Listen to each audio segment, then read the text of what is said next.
Hello, Year 5. This is Thursday's reading lesson. Our target is another inference lesson, and it is I can make inferences from the text. And I hope you're finding the slips in the back of your pink book and following the order.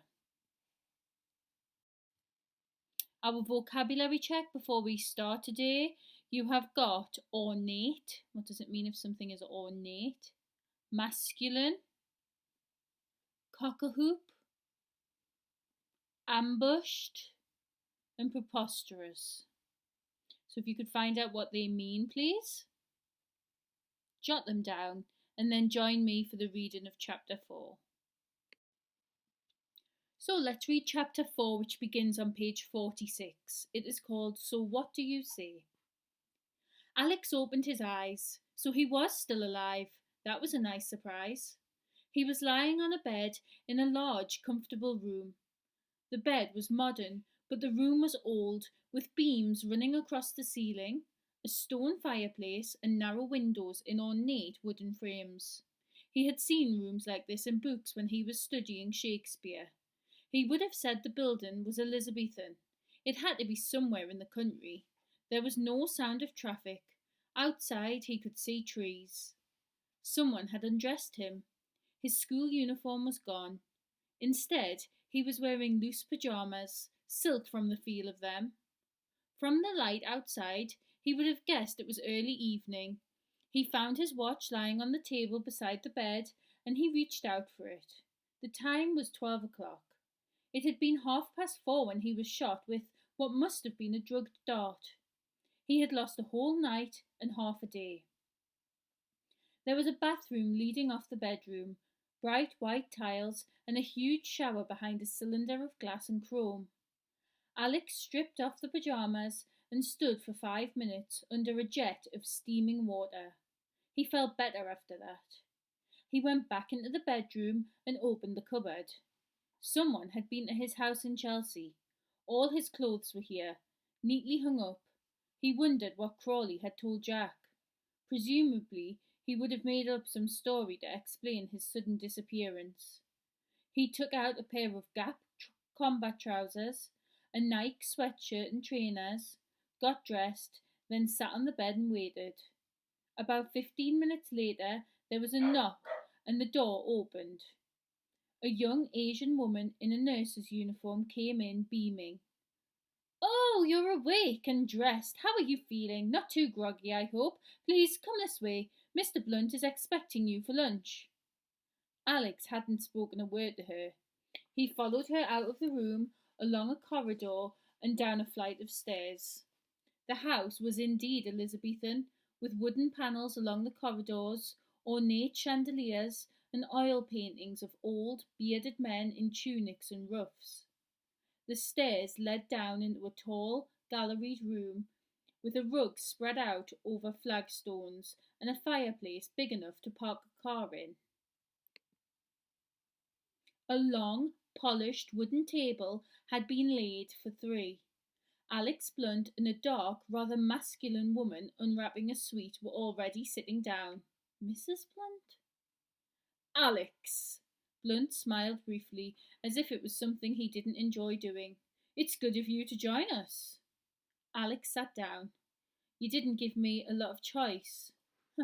"Yes, I don't quite know what Crawley was thinking of, shooting you like that, but I suppose it was the easiest way. May I introduce my colleague, Mrs. Jones?"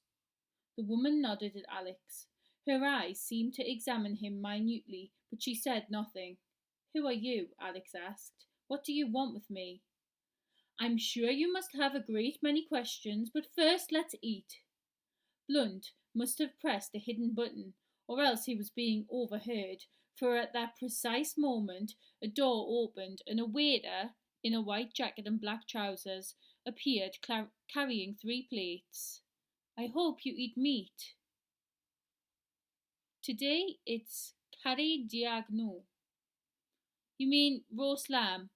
"The chef is French." Alex waited until the food had been served. Blunt and Mrs. Jones drank red wine. He stuck to water. Finally, Blunt began. "As I'm sure you've gathered," he said, The Royal and General is not a bank. In fact, it doesn't exist. It's nothing more than a cover. And it follows, of course, that your uncle had nothing to do with banking. He worked for me. My name, as I told you at the funeral, is Blunt. I am Chief Executive of Special Operations Division of MI6, and your uncle was, for want of a better word, a spy. Alex couldn't help smiling. You mean like James Bond? Similar, although we don't go in it for numbers. Double O and all the rest of it. He was a field agent, highly trained and very courageous. He successfully completed assignments in Iran, Washington, Hong Kong, and Cairo, to name but a few. I imagine this must come as a bit of a shock to you. Alex thought about the dead man, what he had known of him, his privacy, his long absences abroad, and the times he had come home injured, a bandaged arm one time, a bruised face another. Little accidents, Alex had been told, but now it all made sense. I'm not shocked, he said. Blunt cut a neat slice of meat. Ian Ryder's luck ran out on his last mission, he went on. He had been working undercover here in England, in Cornwall, and was driving back to London to make a report when he was killed. You saw his car at the yard. Stryker and Son, Alex muttered. Who are they? Just people we use. We have budget restraints. We have to contract some of our work out. Mrs. Jones here is our head of special operations. She gave your uncle his last assignment. We're very sorry to have lost him, Alex. The woman spoke for the first time. She didn't sound very sorry at all.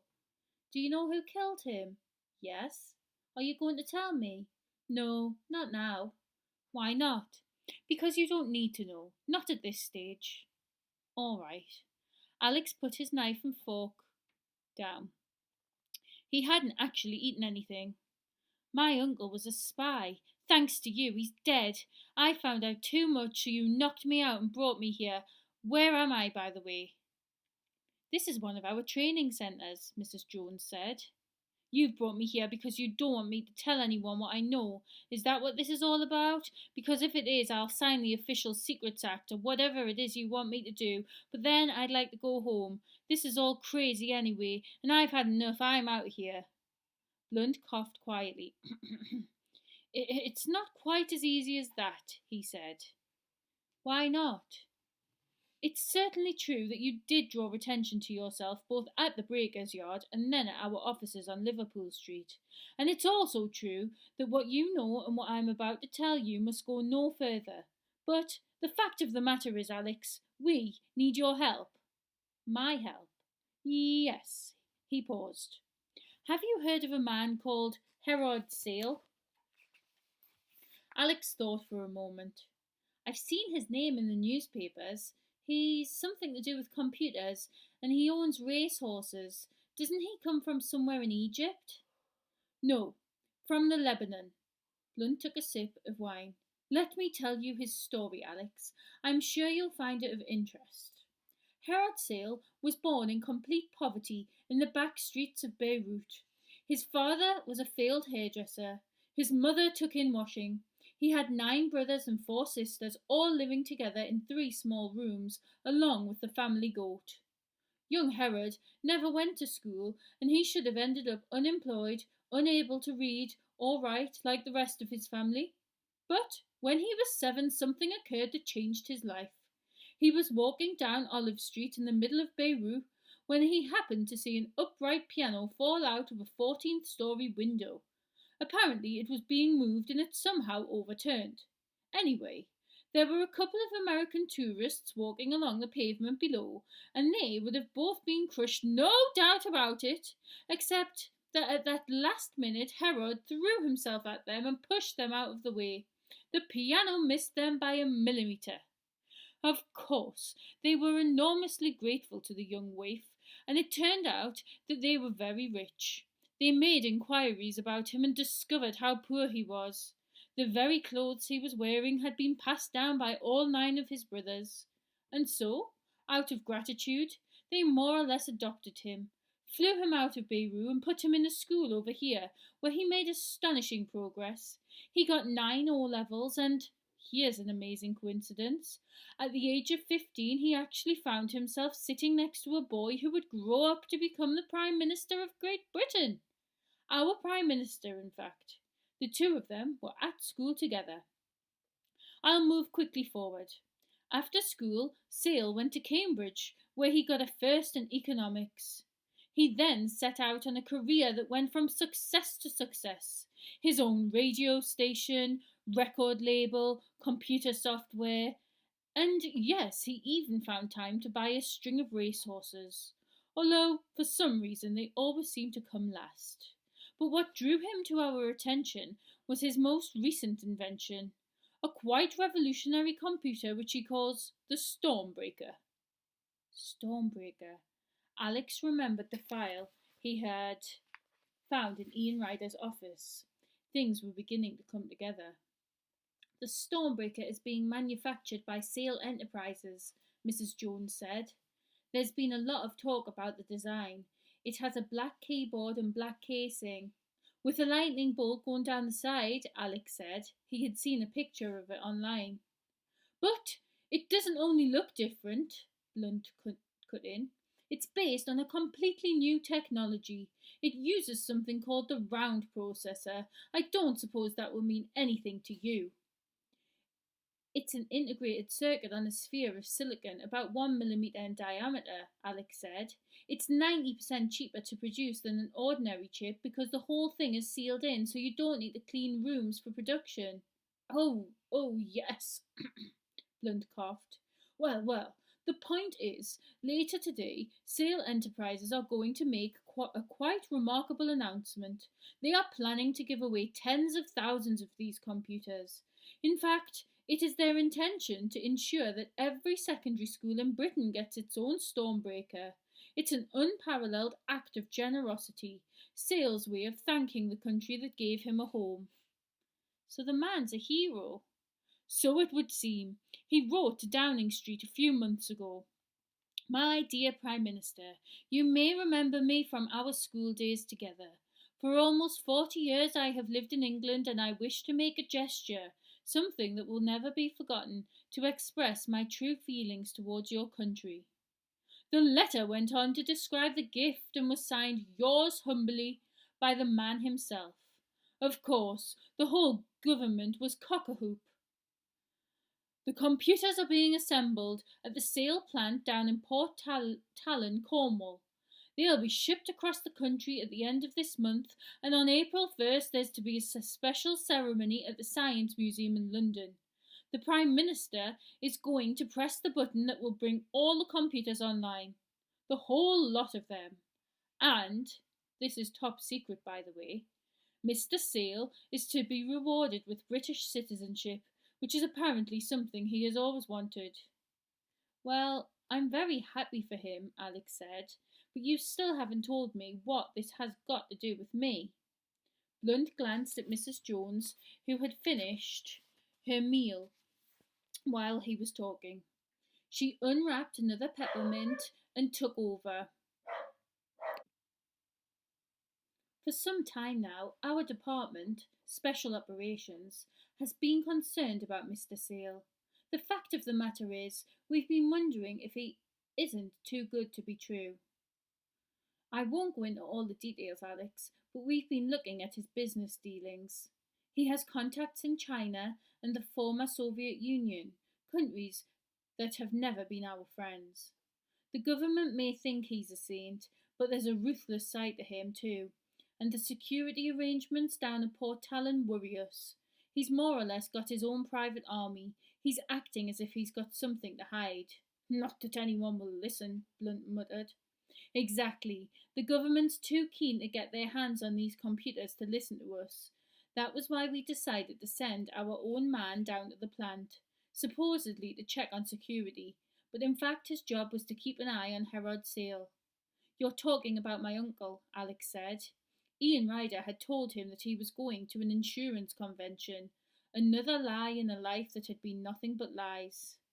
Yes, he was there for 3 weeks and, like us, he didn't exactly take to Mr. Sale. In his first reports he described him as short-tempered and unpleasant, But at the same time, he had to admit that everything seemed to be fine. Production was on schedule, the Stormbreakers were coming off the line, and everyone seemed to be happy. But then we got a message. Ryder couldn't say very much because it was an open line, but he told us that something had happened. He said he'd discovered something, that the Stormbreakers mustn't leave the plant, and that he was coming up to London at once. He left Port Talon at 4 o'clock. He never even got to the motorway. He was ambushed in a quiet country lane. The local police found the car. We arranged for it to be brought up here. Alex sat in silence. He could just imagine it. A twisting lane with the trees just in blossom, the silver BMW gleaming as it raced past, and round a corner a second car waiting. "Why are you telling me all this?" he asked. "It proves what we were saying," Blunt replied. "We have our doubts about Sale, so we send a man down, our best man. He finds out something and he ends up dead. Maybe Ryder discovered the truth." "I don't understand," Alex interrupted. "Sale is giving away the computers. He's not making any money out of them. In return, he's getting British citizenship. Fine, what's he got to hide?" "We don't know," Blunt said. "We just don't know. But we want to find out, and soon, before these computers leave the plant." "They're being shipped out on 31st of March, Mrs. Jones added. "Only about 2 weeks from now." She glanced at Blunt. He nodded. "That's why it's essential for us to send someone else to Port Talon, someone to continue where your uncle left off." Alex smiled queasily. "I hope you're not looking at me." "We can't just send in another agent," Mrs. Jones said. "The enemy has shown us his hand. He's killed Ryder. He'll be expecting a replacement. Somehow we have to trick him." "We have to send in someone who won't be noticed," Blunt continued. "Someone who can look around and report back without being seen themselves. We were considering sending a woman. She might be able to slip in as a secretary or receptionist. But then I had a better idea. A few months ago, one of these computer magazines ran a competition. Be the first boy or girl to use the Stormbreaker, travel to Port Talon and meet Herod Sale himself. That was the first prize, and it was won by some young chap who's apparently a bit of a whiz-kiz when it comes to computers. Name of Felix Lester, 14 years old, the same age as you. He looks a bit like you too. He's expected down at Port Talon less than 2 weeks from now." "Wait a minute. You've already shown yourself to be extraordinarily brave and resourceful," Blunt said. "First of all at the Breakers' Yard. That was a karate kick, wasn't it? How long have you been learning karate?" Alex didn't answer, so he went on. "And then there was that little test we arranged for you at the bank. Any boy who would climb out of a 15th floor window just to satisfy his own curiosity has to be rather special, and it seems to me that you are very special indeed." "What we're suggesting is that you come and work for us," Mrs. Jones said. "We have enough time to give you some basic training, not that you'll need it, probably, and we can equip you with a few items that may help you with what we have in mind. Then we'll arrange for you to take the place of this other boy. You'll go to Sale Enterprises on the 29th of March. That's when this Lester boy is expected. You'll stay there until the 1st of April, which is the day of the ceremony. The timing couldn't be better. You'll be able to meet Herod Sale, keep an eye on him, and tell us what you think. Perhaps you'll also find out what it was that your uncle discovered and why he had to die. You shouldn't be in any danger. After all, who would suspect a 14-year-old boy of being a spy?" "All we're asking you to do is report back to us," Blunt said. "That's all we want. 2 weeks of your time. A chance to make sure these computers are everything they're cracked up to be. A chance to serve your country." Blunt had finished his dinner. His plate was completely clean, as if there had never been any food on it at all. He put down his knife and fork, laying them precisely side by side. "All right, Alex," he said. "So, what do you say?" There was a long pause. Blunt was watching him with polite interest. Mrs. Jones was unwrapping yet another peppermint, her black eyes seemingly fixed on the twist of paper in her hands. No, Alex said. I'm sorry? It's a dumb idea.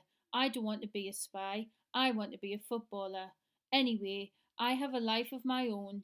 He found it difficult to choose the right words. The whole thing was so preposterous he almost wanted to laugh. Why don't you ask this Felix Lester to snoop around for you? We don't believe he'd be as resourceful as you, Blunt said. He's probably better at computer games. Alex shook his head. I'm sorry, I'm just not interested. I don't want to get involved. That's a pity, Blunt said.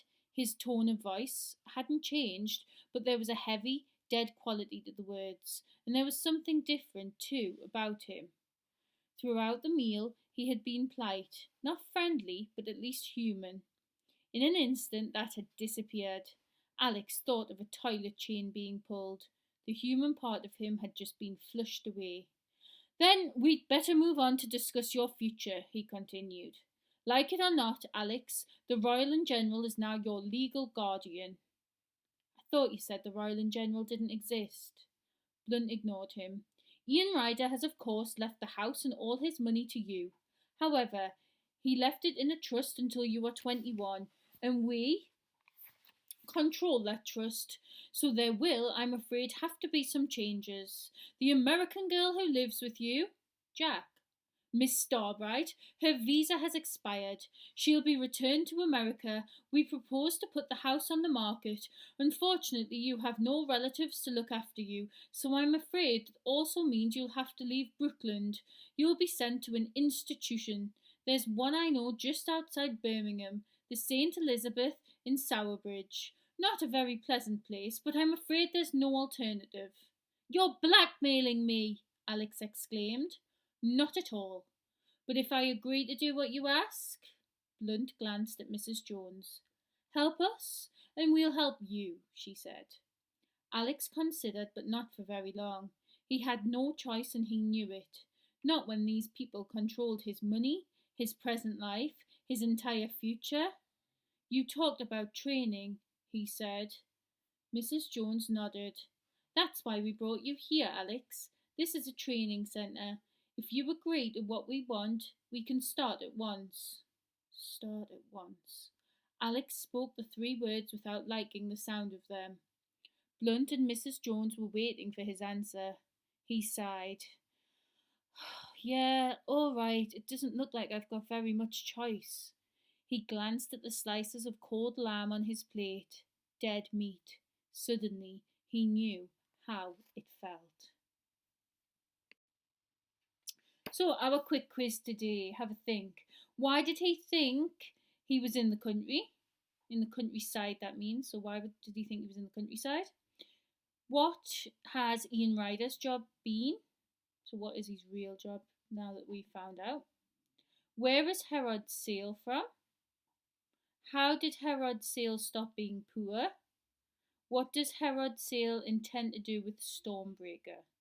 And sort of bonus question, can you remember what Stormbreaker is? Today's task. Number 1. Why does Alex stick to water? Have a think, why would he want his water and not a drink given from Mr. Blunt? Number 2. What was the bank a cover for? Number 3. Why won't they just let Alex go? Number 4. Why does it seem Ian Ryder was killed? Number 5. How will Alex meet Herod? And number 6. In what way is Alex blackmailed? So give those questions a go. As always, please drop me an email. I love getting messages from you all. Thank you.